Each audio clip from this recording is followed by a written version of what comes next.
Welcome to इंटेलेक्टस chemistry. मैं पुनीत दुबे आप सभी का स्वागत करता हूं। तो आज हम नया चैप्टर शुरू करने जा रहे हैं जिसका नाम है आइसोमेरिज्म। इसमें हम लोग आइसोमर के बारे में जानेंगे, क्या होता है, कितने तरह का होता है। ठीक है, चलिए शुरू करते हैं आइसोमेरिज्म।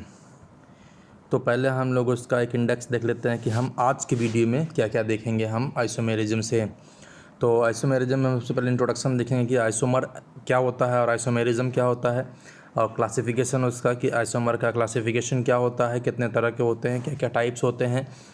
देन आज की वीडियो में मेनली हम कवर करेंगे स्ट्रक्चरल आइसोमेरिज्म का। एक थोड़ा सा ओवरव्यू है, डिटेल अगर आप लोग कमेंट करते हैं हमको और डिटेल में पढ़ना है तो हम और डिटेल में इसको पढ़ाएंगे। ठीक है, तो जैसा हो आप हमें कमेंट करेंगे, कमेंट करते रहिए और कमेंट बॉक्स में अपने सुझाव देते रहिए और वीडियो को लाइक करते रहिए।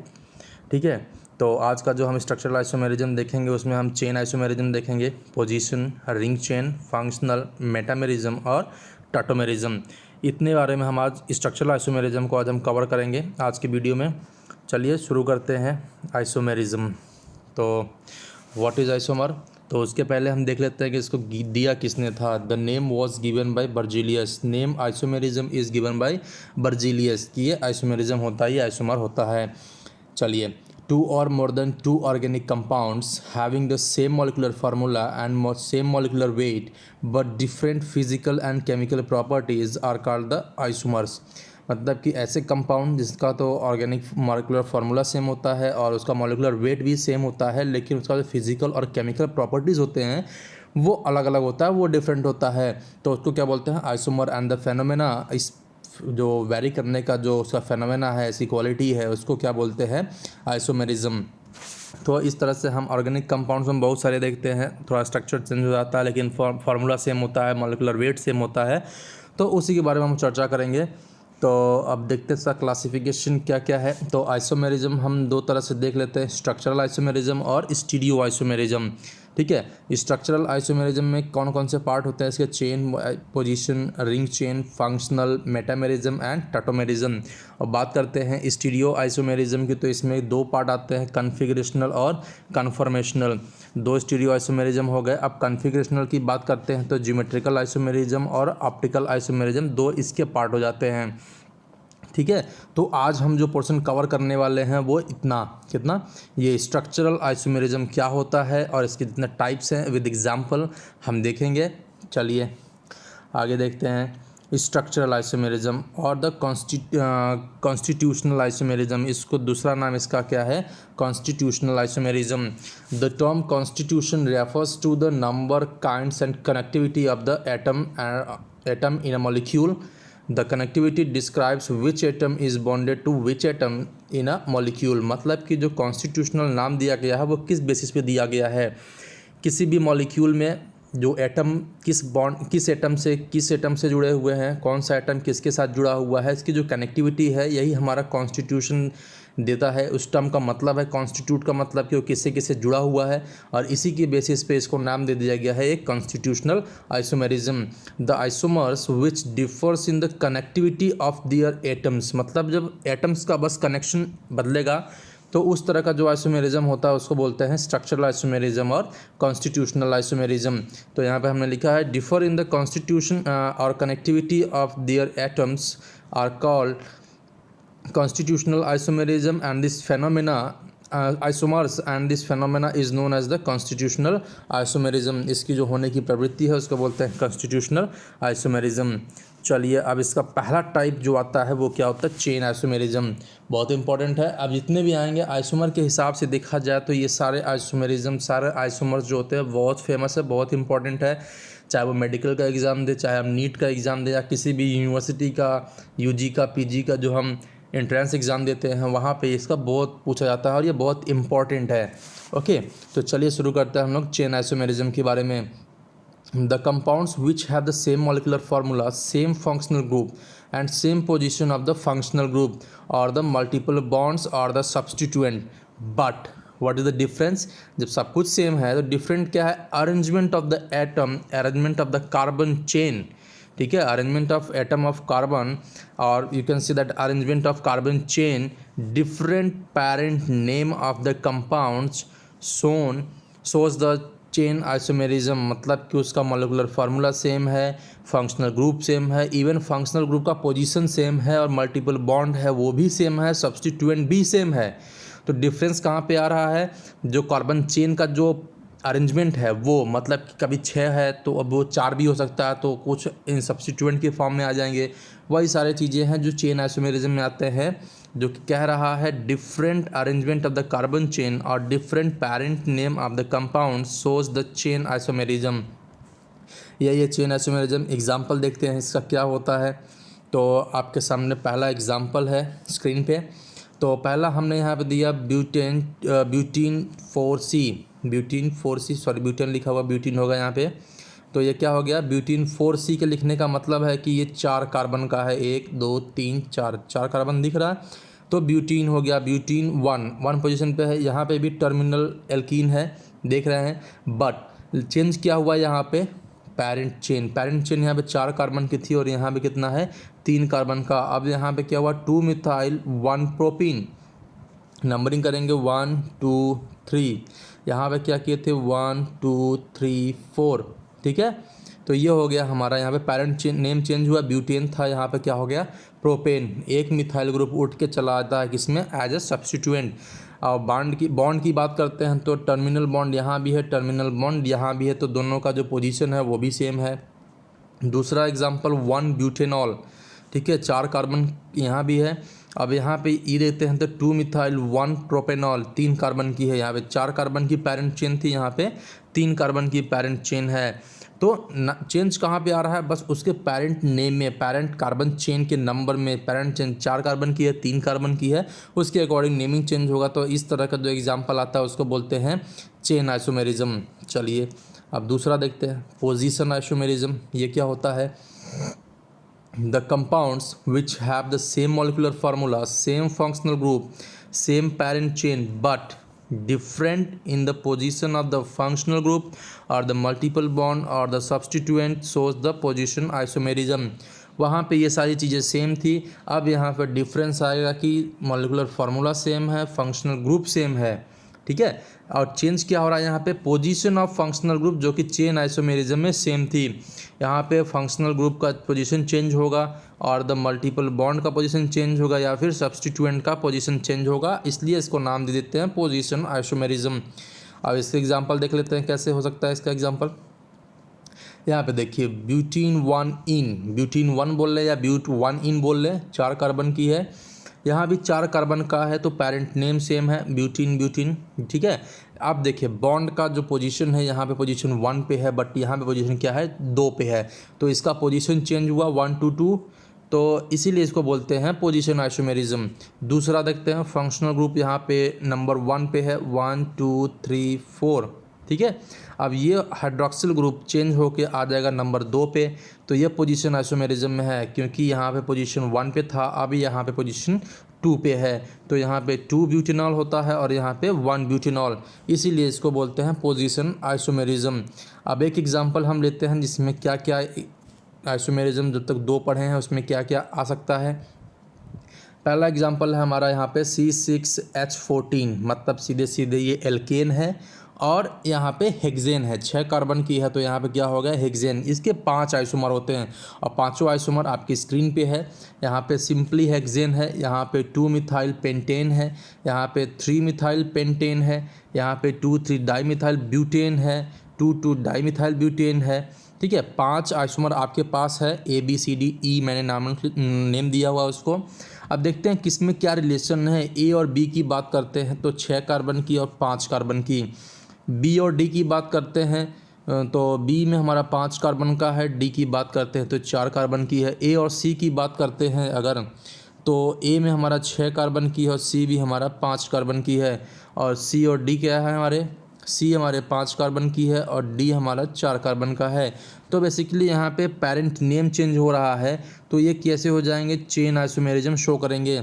अब अगर बात करते हैं पोजीशन आइसोमेरिज्म की, तो बी और सी में कंपेयर कीजिए। बी में हमारा क्या था, पोजीशन 2 पे मिथाइल ग्रुप है और यहाँ पे पोजीशन 3 पे मिथाइल ग्रुप है, तो क्या हुआ यहाँ पे पोजीशन आइसोमेरिज्म।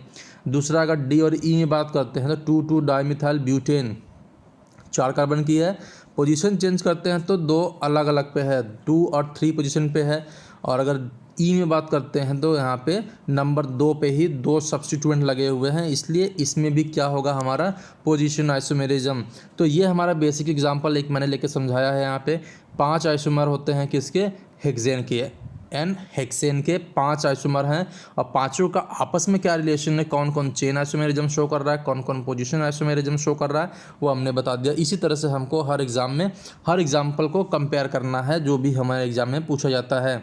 मैंने कुछ बेसिक नेम दिया हुआ यहाँ पे, जैसे C4H10 में 2 आइसोमेरिज्म शो करेगा, C5H12 में 3, C6H14 में 5, ये हम लोगों ने देख रखा है, C7H16 में 9, C8H18 में 18, C9H20 में 35, C10H22 show the 75 isomerism show करेगा। अब बात करते हैं एरोमेटिक की, तो C6H4X2 दो सब्स्टिट्यूएंट लगे हुए हैं, तो 3 एरोमेटिक आइसोमेरिज्म शो करेगा, आइसोमर बनेंगे इसके। C6H4XY, ओके, 3 आइसोमर बनेंगे। C6H3X3 3 आइसोमर बनेंगे। C6H3XYZ 3 ग्रुप लगे हुए हैं, तो इसका 10 आइसोमर बनेंगे।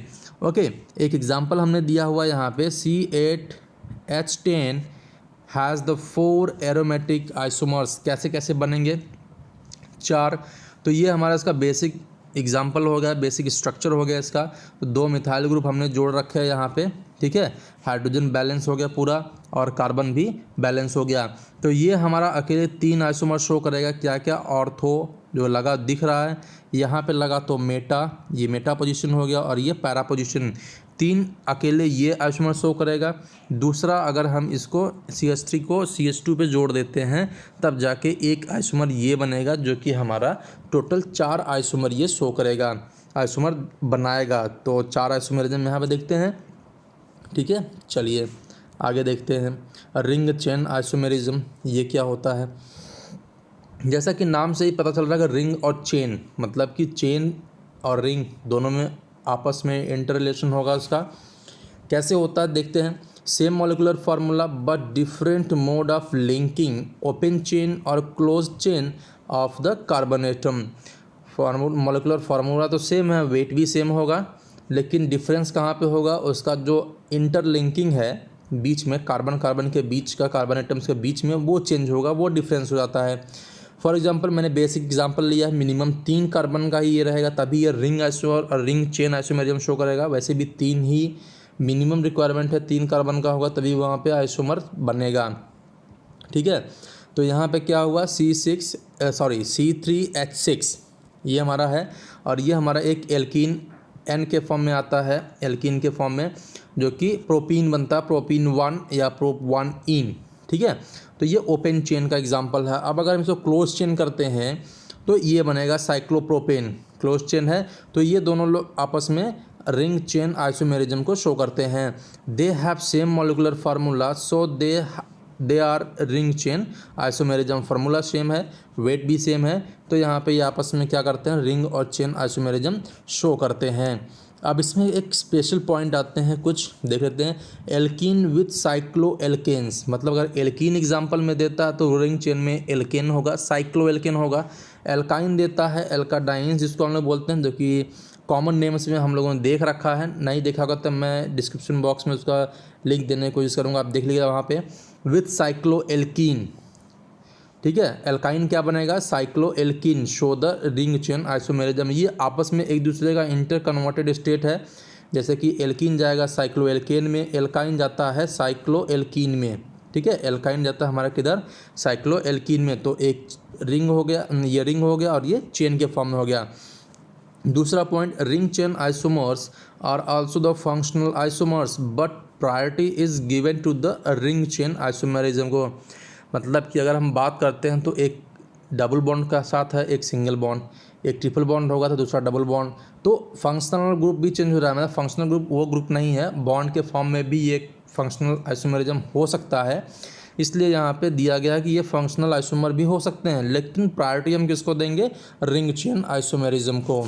चलिए फॉर एग्जांपल हम यहाँ पे देखते हैं, CH3 CH double bond CH CH3 butene 2 हमने एग्जांपल लिया हुआ है, और ये रिंग में बनाते हैं तो साइक्लोब्यूटेन बनता है। तो बोथ आर करेक्ट है, रिंग चेन आइसोमेरिज्म भी है और फंक्शनल आइसोमेरिज्म। बट प्रिफरेबली हम इसको क्या डिनोट करेंगे कि ये आपस में कैसा रिलेशन शो कर रहा है, कैसा आइसोमेरिज्म शो कर रहा है।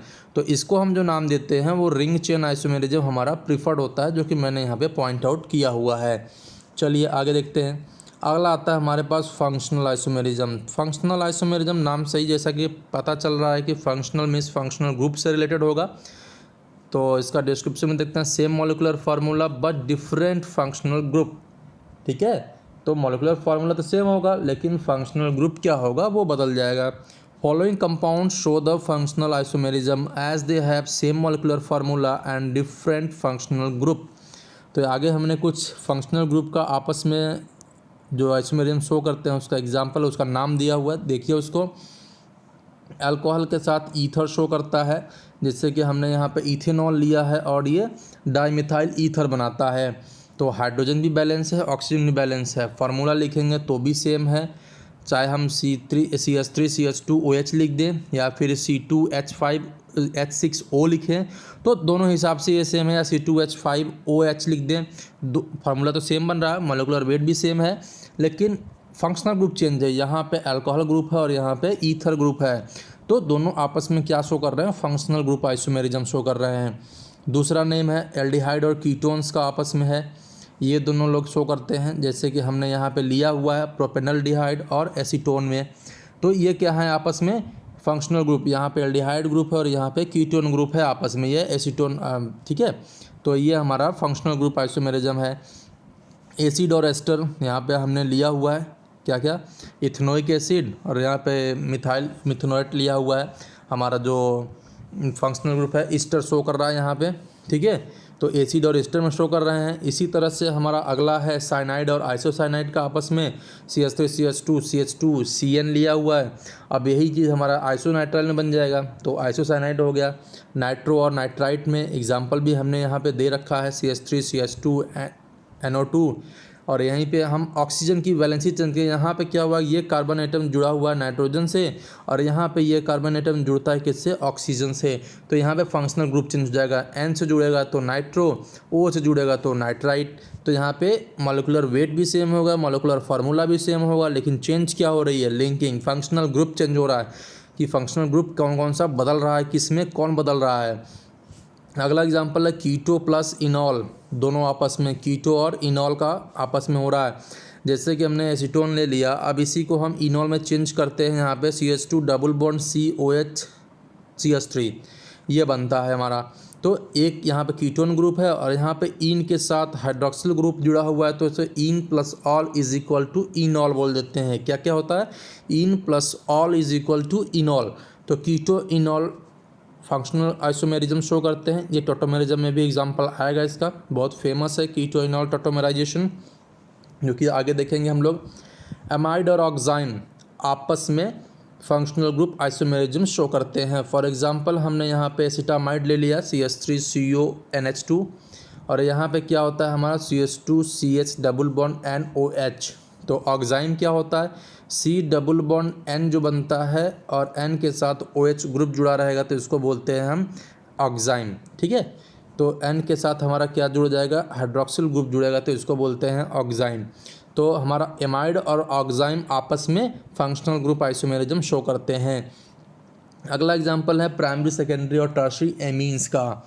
तो एमीन क्या है, ये भी शो करेंगे, आपस में इंटर कन्वर्टेड होते हैं, बस एमीन का पोजीशन चेंज होता रहेगा और वहाँ पे आइसोमेरिज्म शो करता रहेगा। जैसे हमें प्राइमरी एमीन है, ये सेकेंडरी एमीन है और ये टर्शियरी एमीन हो गया, ये आपस में फंक्शनल ग्रुप आइसोमेरिज्म शो कर रहे हैं। अल्कोहलिक अनफिनोलिक कंपाउंड्स, जैसे कि हमने यहाँ पे ले लिया है, क्या है ये, देखिए बेंजाइलिक अल्कोहल है, तो इसको बोलते हैं, फिनाइल ग्रुप लगा हुआ CH2OH बेंजाइलिक अल्कोहल है, और यही OH को हम अगर डायरेक्ट रिंग से जोड़ देते हैं तो फिनाइलिक ग्रुप हो जाता है। तो ये अल्कोहल की प्रवृत्ति अपना कैरेक्टर शो कर रहा है और यहाँ पे फिनॉल का कैरेक्टर शो कर रहा है। ठीक है, तो ये अल्कोहलिक और फिनोलिक कंपाउंड्स आपस में फंक्शनल ग्रुप आइसोमेरिज्म शो कर रहे हैं। Alkyl halide do not show the functional isomerism, ये पॉइंट नोट करने वाली बात है। एग्जाम में कभी कभी हमको उलझाए रखने के लिए, थोड़ा ट्रिकी क्वेश्चन देने के लिए एल्काइल हैलाइड के साथ भी आइसोमेरिज्म शो कराता है, जो कि गलत है। Alkyl halide do not show the functional group isomerism, it can show the position isomerism but it will not show the functional group isomerism. ठीक है, चलिए, तो कंफ्यूज होने की बात नहीं है, थोड़ा पॉइंट क्लियर रहेंगे तो एग्जाम में क्वेश्चंस अच्छे से निकल जाएंगे। अब बात करते हैं मेटामेरिज्म की। मेटामेरिज्म क्या होता है? तो same molecular formula, same polyvalent functional group but different alkyl group attach to the polyvalent functional group. इसका मतलब क्या हुआ? मॉलिक्यूलर फार्मूला सेम है, पॉलीवैलेंट फंक्शनल ग्रुप भी सेम है, लेकिन डिफरेंस कहाँ पे आ रहा है? डिफरेंस आ रहा है कि जो एल्काइल ग्रुप उसके साथ जुड़ा हुआ है उसके नंबर में। किसी के साथ 2 जुड़े हैं, किसी के साथ 3 जुड़े हुए हैं, किसी के साथ 2 जुड़े हुए हैं, तो इस तरह से उसका जो वैलेंसी है वो बदलेगा। तो यहाँ पर डिफरेंस किस कहाँ पे दिया हुआ? Different alkyl group attach to the polyvalent functional group is known as the metamerism. वो जो आइसोमर बनेंगे वो मेटामर्स होंगे आपस में।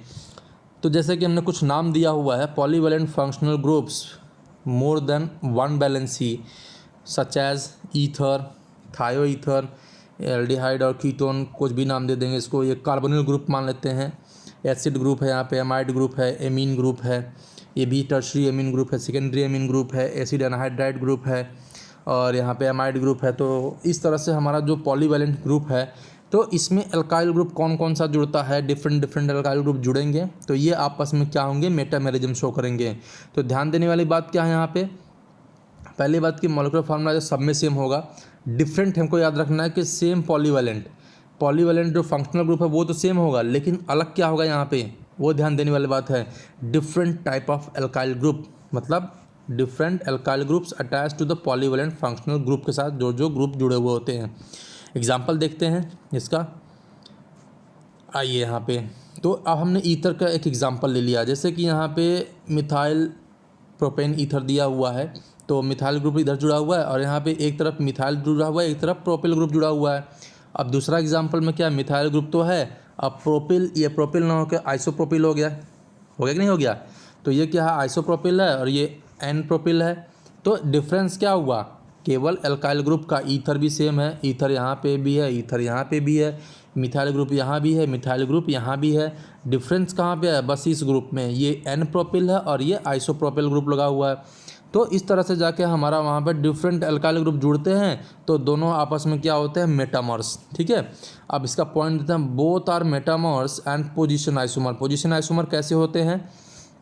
क्योंकि यहाँ पे मिथाइल ग्रुप तो एन है, मतलब कि एन प्रोपिल ग्रुप है, एक चेन में है, मिथाइल ग्रुप का पोजीशन चेंज हो रहा है। ठीक है, तो मिथाइल ग्रुप यहाँ पे एक चेन में ना हो कि एक एज ए सब्स्टिट्यूएंट यहाँ पे जुड़ जाता है, तो ये क्या हो गया हमारा? Position isomer. मेटामर्स के साथ साथ पोजीशन आइसोमर भी ये शो करेगा, but priority is given to the metamerism. Metamerism को, मेटामर्स को हम प्रायोरिटी देंगे किसके ऊपर? पोजीशन आइसोमेरिज्म के ऊपर। दूसरा आते हैं, मेटामर्स में बी पोजीशन आइसोमर और may be chain isomer but priority is given to the metamerism. Metamerism में पोजीशन और चेन दोनों आ सकते हैं, लेकिन पोजीशन हम उसमें प्रायोरिटी किसको देंगे? मेटामेरिज्म को। चलिए सॉरी, अब देखते हैं इसका एग्जाम्पल में जैसे देखते हैं हम, एन इथाइल इथेनामीन हमने यहाँ पे दिया हुआ है, एमीन ग्रुप के साथ जुड़े हुए हैं 2 इथाइल ग्रुप, जिसको हम बोलते हैं एन इथाइल इथेनामीन। सेकेंडरी एमीन है, सेकेंडरी एमीन यहाँ पर भी है, लेकिन चेंज कहाँ हुआ? Alkyl group. अब यहाँ पे एन मिथाइल प्रोपेनामीन हो गया, हुआ कि नहीं हुआ?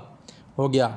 तो यहाँ पे क्या हुआ? एल्काइल ग्रुप जो लगे हुए हैं उस पॉलीवैलेंट फंक्शनल ग्रुप से वो चेंज हुआ, तो हमारा यहाँ पे फंक्शनल ग्रुप जो आपस में है, ये दोनों आपस में मेटामर शो करेंगे, not chain isomerism. Chain isomer नहीं हो रहा है। क्यों? चेन आइसोमर भी बोल सकते हैं, क्योंकि यहाँ पे दो अलग अलग ग्रुप जुड़े हुए हैं, एक तरफ 2 है, एक तरफ 3 है, एक तरफ 2 है, एक तरफ 3 है, तो यहाँ पे चेन आइसोमेरिज्म भी शो करेगा, लेकिन priority is given to the metamerism. तो आपस में ये क्या होंगे? मेटामर होंगे। दूसरा एग्जाम्पल हमने लिया हुआ 2 हेक्सेनोन। हेक्सेनोन कीटोन लिया यहाँ पे 3 हेक्सेनोन है। ये आपस में पोजीशन आइसोमर हैं, क्योंकि फंक्शनल ग्रुप अपना पोजीशन चेंज कर रहा है। यहाँ पे पोजीशन 2 पे है और यहाँ पे पोजीशन 3 पे है, तो पोजीशन आइसोमर शो कर रहा है। बट इसके अलावा ये मेटामर्स भी हैं, तो priority is given to the metamers. अगर दोनों एग्जाम में अगर ऑब्जेक्टिव क्वेश्चन में 2 पॉइंट आते हैं कि these examples are all together it is both are metamers और position isomer, then correct answer will be both, but what will the most correct is metamers. ये आपस में क्या होंगे, मेटामर्स जो होगा ये बेस्ट आंसर होता है। तो हमको यही छोटी छोटी बातें ध्यान देनी है जिससे कि एग्ज़ाम में क्वेश्चन रुके ना, आसानी से निकल जाए। चलिए अब बात करते हैं टॉटोमेरिज्म की। टॉटोमेरिज्म क्या होता है? टॉटोमेरिज्म को हम डेस्मोट्रोपिज्म भी बोलते हैं। Tautomerism was introduced by the Laar, LAAR, ये साइंटिस्ट का नाम है। It's also called as the desmotropism. अब डेस्मोट्रोपिज्म का मतलब क्या होता है? बॉन्ड टर्निंग, मीन्स बॉन्ड का बस मूवमेंट होता है वो सेम है, बस बॉन्ड का मूवमेंट चेंज हो जाता है। उसमें क्या, desmos means bond, tropos means turn. Desmotropism के नाम से ही है कि बॉन्ड का मूवमेंट होगा एक अलग डायरेक्शन में, एक अलग तरीके से। तो टॉटोमेरिज्म की बात करते हैं। Tautomers have the same molecular formula but different structural formula due to the wandering nature of the active hydrogen between 2 atoms. मतलब क्या हुआ, जो एक्टिव हाइड्रोजन है उसका मूवमेंट होता है किसके द्वारा? बॉन्ड के द्वारा। इसकी वजह से जो हमारा 2 आइसोमर बनेंगे वो आपस में क्या होंगे? टॉटोमर्स होते हैं। ये भी कई तरह के होते हैं, वो भी हम लोग देखेंगे। तो अब एक एग्जांपल देखते हैं। यहाँ पे एक्टिव हाइड्रोजन क्या होगा? कार्बोनिल ग्रुप के अल्फा पोजीशन पे जो भी हाइड्रोजन होता है वो क्या होता है? अल्फा हाइड्रोजन होता है, जिसको बोलते हैं एक्टिव हाइड्रोजन। ओके, तो alpha hydrogen of carbonyl group is active hydrogen. Example देख लेते हैं। यहाँ पे CH3 CHO हमने ले लिया, एसिटाल्डिहाइड। तो ये 3 अल्फा हाइड्रोजन है इसके पास, ठीक है। ये आपस में टॉटोमेरिज्म शो करेंगे। तो ये हाइड्रोजन चला जाएगा ऑक्सीजन के ऊपर, और यहाँ पे कार्बोनिल ग्रुप का डबल बॉन्ड है, ये घूम के चला आएगा किसके पास? इस कार्बन कार्बन के बीच में, जो कि हमें यहाँ पे इनॉल देगा। ये एल्डिहाइड ग्रुप हो गया और ये इनॉल ग्रुप हो गया। दूसरा एग्जाम्पल इसी में हम अगर एसीटोन का लेते हैं, कीटोन ग्रुप।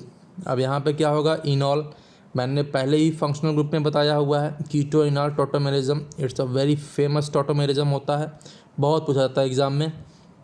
तो यहाँ पे कीटोन ग्रुप है और यहाँ पे इनॉल ग्रुप है। बॉन्ड का पोजीशन और एक्टिव हाइड्रोजन का पोजीशन चेंज हुआ और ये आपस में टॉटोमर हो गए, ठीक है।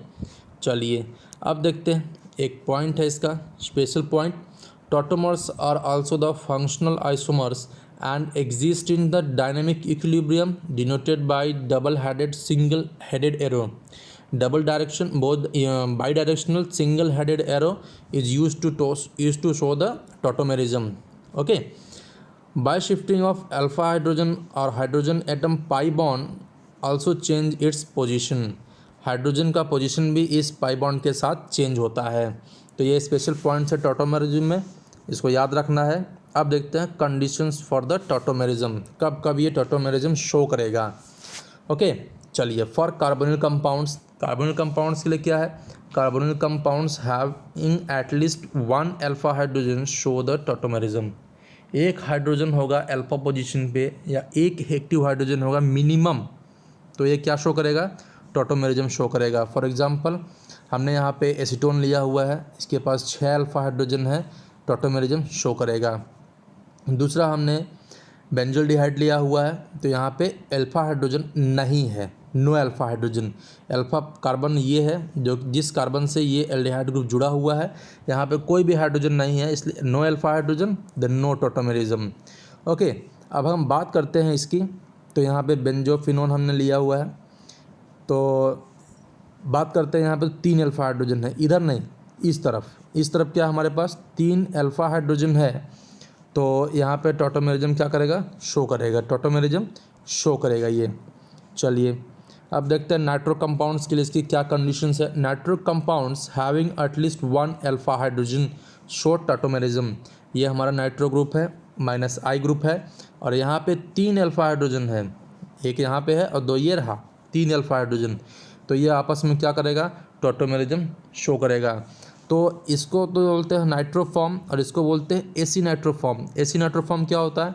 Acidic form of the soluble acidic form. ठीक है, एसिडिक फॉर्म होने की वजह से ये बेस में क्या होगा, सॉल्युबल होगा। तो इसी का पॉइंट है nitro compounds with at least 1 alpha hydrogen और सॉल्युबल इन सोडियम हाइड्रोक्साइड। क्यों होता है, क्योंकि आपस में टॉटोमराइज हो जाता है और ये फॉर्म आसानी से बेस में डिज़ोल्व हो जाएगा, सॉल्युबल हो जाएगा। चलिए अगला है हमारे पास यहाँ पे HCN and HNC are tautomers, also the functional isomers, while RCN and RNC are only the functional isomer, not the tautomers। Okay, यहाँ पे एक एक्टिव हाइड्रोजन है, क्योंकि इस नाइट्रोजन के बाद इस कार्बन पे हाइड्रोजन प्रेजेंट है, एक्टिव है ये, इसलिए ये क्या करेगा, आपस में टॉटोमर होंगे। दूसरा HNO2 नाइट्रस एसिड है, HONO, ये भी आपस में क्या है, टॉटोमर्स हैं। तो ये हमारे टॉटोमर्स की कंडीशंस है, याद रखिएगा। ऊपर के 2 ही 3 हमसे ज़्यादा पूछे जाते हैं, ये सब बेसिक है लेकिन ये बहुत रेयरली पूछे जाते हैं। अब देखते हैं इनॉल कंटेंट। इसमें इनॉल के बारे में देखेंगे, कुछ इसकी स्पेसिफिसिटी देखेंगे। कीटो इनॉल टॉटोमराइजेशन है, तो ये आपस में किस फॉर्म में ज़्यादा स्टेबल होते हैं और उसी फॉर्म में ये एग्जिस्ट करेंगे। फॉर एग्जांपल हम यहाँ पे लेते हैं एसिटल्डिहाइड, इसका कीटो फॉर्म जो होता है 99 फॉर्म कीटो फॉर्म होता है और केवल 1% जो होता है वो इनॉल फॉर्म में प्रेजेंट होगा। क्यों, क्योंकि यहाँ पे इस स्टेट में ये ज़्यादा स्टेबल होता है, कार्बोनिल ग्रुप ज़्यादा स्टेबल होता है। दूसरा अगर हम इसकी बात करते हैं, यहाँ पे कीटो फॉर्म केवल 1% प्रेजेंट होता है। क्यों, क्योंकि यहाँ पे जो रिंग है, रिंग की एरोमेटिसिटी लॉस हो गई है और ये एरोमेटिक नहीं है, बट ये एरोमेटिक हो सकता है और उस एरोमेटिक कंडीशन को गेन करने के लिए ये चेंज हो जाता है इनॉल फॉर्म में। ये एक्टिव हाइड्रोजन जो कि अल्फा पोजीशन पे है कार्बोनिल के, ये हाइड्रोजन चला जाएगा कार्बोनिल ग्रुप पे और ये बॉन्ड इंटर करता है रिंग में, और जैसे ही ये रिंग में इंटर करता है ये अपनी एरोमेटिसिटी को गेन कर लेता है, जिसकी वजह से इसकी स्टेबिलिटी बढ़ जाती है और ये रेजोनेंस स्टेबलाइज हो जाता है, एरोमेटिक कैरेक्टर को गेन कर लेता है और इसका इनॉल फॉर्म सबसे ज़्यादा स्टेबल होगा। तो एक सॉल्यूशन में कीटो फॉर्म केवल 1% होगा और इसका इनॉल फॉर्म 99% प्रेजेंट होता है। तो जिसमें कोई भी ग्रुप, कोई भी फंक्शनल ग्रुप ज़्यादा स्टेबल होगा वो उसी फॉर्म में प्रेजेंट होगा, किसी भी सॉल्यूशन में, किसी भी फॉर्म में। ठीक है, चलिए अगला एग्जांपल हमारे पास है CH3CO CH2CO OC2H5, इसको बोलते हैं एसिटो एसिटिक एस्टर। तो ये क्या हुआ, AAE। ठीक है, ये भी आपस में टॉटोमराइज होते हैं। तो इसका भी फॉर्म आता है 2 तरह से, एक एक्वस फॉर्म होता है और एक लिक्विड सॉल्यूशन होता है। लिक्विड सॉल्यूशन और एक्वस फॉर्म मतलब जब ये वाटर में डिज़ोल्व किया जाता है। ठीक है, तो जैसे ये एक्वस फॉर्म में जाता है तो कीटो इनॉल का जो परसेंटेज है, उसका जो रेशियो बनता है, तो कीटो फॉर्म 93% प्रेजेंट होगा और इनॉल फॉर्म ओनली 7% प्रेजेंट होता है। अब अगर लिक्विड स्टेट की बात करते हैं यहाँ पे, तो कीटो फॉर्म 25% प्रेजेंट होता है और इनॉल फॉर्म 75%। क्यों, ऐसा क्यों होता है, तो इसको हमें देखना पड़ेगा इसके अंदर का स्ट्रक्चर। अब अगर एक्वस फॉर्म की बात करते हैं, जैसे ही ये वाटर में डिज़ोल्व किया जाता है तो यहाँ पे फॉर्म होता है इंटरमॉलिक्यूलर हाइड्रोजन बॉन्ड, किसके किसके बीच में, कार्बोनिल के ऑक्सीजन में और वाटर के हाइड्रोजन में। ठीक है, इसके बीच में क्या बनता है हमारा यहाँ पे इंटरमॉलिक्यूलर हाइड्रोजन बॉन्ड, जिसकी वजह से इसकी स्टेबिलिटी बढ़ जाती है। तो इसलिए एक्वस फॉर्म में कीटो फॉर्म जो होता है 93% प्रेजेंट होता है और इनॉल फॉर्म ओनली 7%। ठीक है, तो keto form is stabilised by the intermolecular hydrogen bonding. अब इसका एक लिक्विड फॉर्म की बात करते हैं, तो लिक्विड फॉर्म में बात करते हैं तो केवल उसमें वाटर तो प्रेजेंट है नहीं, तो वहाँ पे इनॉल फॉर्म ज़्यादा स्टेबल होगा। क्यों ज़्यादा स्टेबल होगा, क्योंकि यहाँ पे फॉर्म होता है इंट्रामॉलिक्यूलर हाइड्रोजन बॉन्ड। इंट्रामॉलिक्यूलर मतलब मॉलिक्यूल के अंदर ही हाइड्रोजन बॉन्ड फॉर्म होता है। किसके किसके बीच में फॉर्म होगा, यहाँ पे जो इनॉल का ऑल वाला कंडीशन हाइड्रोक्सिल ग्रुप और दूसरा एस्टर वाला जो कार्बोनिल ग्रुप है उसके बीच में, और ये बनाता है 1 2 3 4 5 6 मेंबर रिंग, इससे भी स्टेबलाइज होता है। और बाद में यहाँ पे देखते हैं तो इंट्रामॉलिक्यूलर इसका मेन पॉइंट है, जो कि इनॉल फॉर्म को ज़्यादा स्टेबलाइज करता है लिक्विड फॉर्म में इंट्रामॉलिक्यूलर हाइड्रोजन बॉन्डिंग से। तो इस तरह से हम बेसिक देख लेते हैं कि स्ट्रक्चरल आइसोमेरिज्म क्या होता है, उसके टाइप्स क्या होते हैं। अब कुछ की पॉइंट्स हैं वो देख लेते हैं क्या होता है। की पॉइंट्स में बात करते हैं तो enol content is directly proportional to the number of carbonyl groups. Enol form के लिए if number of carbonyl groups are equal then proportional to the number of alpha hydrogen. Carbonyl group अगर equal हो जाता है तो जितना ज़्यादा alpha hydrogen present होगा उसका परसेंटेज उसके हिसाब से वैरी करता रहेगा। अगला पॉइंट है group hydroxyl group attach to the sp2 carbon और double bond is less stable और अनस्टेबल। तो इनॉल फॉर्म ज़्यादा स्टेबल होने के लिए उसको कुछ एक्स्ट्रा फैसिलिटी चाहिए। फॉर एग्जांपल हमने पीछे के एग्जांपल में देखा कि वहाँ पे इंट्रामोलिकुलर हाइड्रोजन बॉन्डिंग बन रहा है, तो उसकी वजह से एक्स्ट्रा स्टेबिलिटी आ रही है। अगर वहाँ पे इंट्रामोलिकुलर हाइड्रोजन बॉन्डिंग ना हो तो ये हाइड्रोक्सिल ग्रुप जो कि sp2 कार्बन पे जुड़ता है या फिर बोल लें डबल बॉन्ड पे जुड़ता है वो लेस स्टेबल होता है या जनरली कह दें अनस्टेबल होता है। तो इसकी स्टेबिलिटी वैसे भी कीटो फॉर्म से लो होती है, किसका, इनॉल फॉर्म का। ठीक है। More active hydrogen more take part in tautomerism. तो एक्टिव हाइड्रोजन होने के लिए क्या होता है कि फंक्शनल ग्रुप की -I कैरेक्टर ज़्यादा होनी चाहिए। तो उस अल्फा हाइड्रोजन को क्या करेगा, वो -I से उसका इलेक्ट्रॉन को अपनी तरफ विड्रॉ करेगा और उसको एक फ्री करेगा, उसको फ्री कर देगा। अपना जो बॉन्ड का इलेक्ट्रॉन है उससे वो फ्री कर देगा, तो वो ज़्यादा एक्टिवली पार्ट होता है किसी भी रिएक्शंस में, सॉल्यूशंस में बॉन्डिंग के लिए। तो इसलिए more active hydrogen more take part in the tautomerism. तो हाइड्रोजन एक्टिव जितना ज़्यादा होगा वो टॉटोमेरिज्म में उतना जल्दी पार्टिसिपेट करेगा। Stability of इनॉल form depends on the resonance और हाइड्रोजन बॉन्ड। अगर इनॉल फॉर्म में कहीं रिजोनेंस मिल रहा है तब वो स्टेबल होगा, या फिर कहीं हाइड्रोजन बॉन्ड फॉर्म हो रहा है तब वो स्टेबल होगा। बिना इनके जो इनॉल फॉर्म होता है लेस स्टेबल होता है या अनस्टेबल होता है। जनरली उसका अपोजिट कीटो फॉर्म ज़्यादा स्टेबल होता है। ठीक है। तो ये हमारे मेन की पॉइंट्स हैं। तो इसको हम देखेंगे किसी भी टॉटोमेरिज्म में किस फॉर्म में ज़्यादा स्टेबल है, तो वहाँ पे हम खोजेंगे। अगर इनॉल फॉर्म को स्टेबल बता रहे हैं तो उसमें हमें केवल 2 फैक्टर्स ध्यान देने हैं कि उसमें रेजोनेंस होना चाहिए या फिर वहाँ पे हाइड्रोजन बॉन्ड फॉर्म होनी चाहिए, तभी वो इनॉल फॉर्म कीटो फॉर्म से ज़्यादा स्टेबल होगा। ठीक है। तो ये पॉइंट्स हम ध्यान रखेंगे किसी भी टॉटोमेर को, किसी भी कंपाउंड में टॉटोमेरिज्म शो करने के लिए, उसकी स्टेबिलिटी बताने के लिए ये पॉइंट्स बहुत इंपॉर्टेंट हैं, इसको ध्यान में रखिएगा। चलिए, तो बेसिक हमने पूरा पढ़ लिया कि स्ट्रक्चरल आइसोमेरिज्म या कॉन्स्टिट्यूशनल आइसोमेरिज्म क्या होता है। तो पढ़िए, क्वेश्चंस लगाते रहिए, जो भी प्रॉब्लम आती है, जो भी क्वेरीज़ है वो कमेंट बॉक्स में डालें, उसका भी निवारण किया जाएगा, उसका भी एक्सप्लेनेशन मैं करूँगा। ठीक है। तब तक के लिए थैंक यू। अभी हम इसके आगे स्टीरियो आइसोमेरिज्म शुरू करेंगे, तब तक मिलते हैं अगले चैप्टर में। तब तक ये वीडियो अगर पसंद आई हो तो उसको लाइक करें, शेयर करें और सब्सक्राइब करें, और बेल आइकन को ज़रूर से दबाएं ताकि हर वीडियो का नोटिफिकेशन आप तक पहुंच सके, और वीडियो को लाइक करते रहिए। ठीक है। चलिए, तब तक के लिए थैंक यू।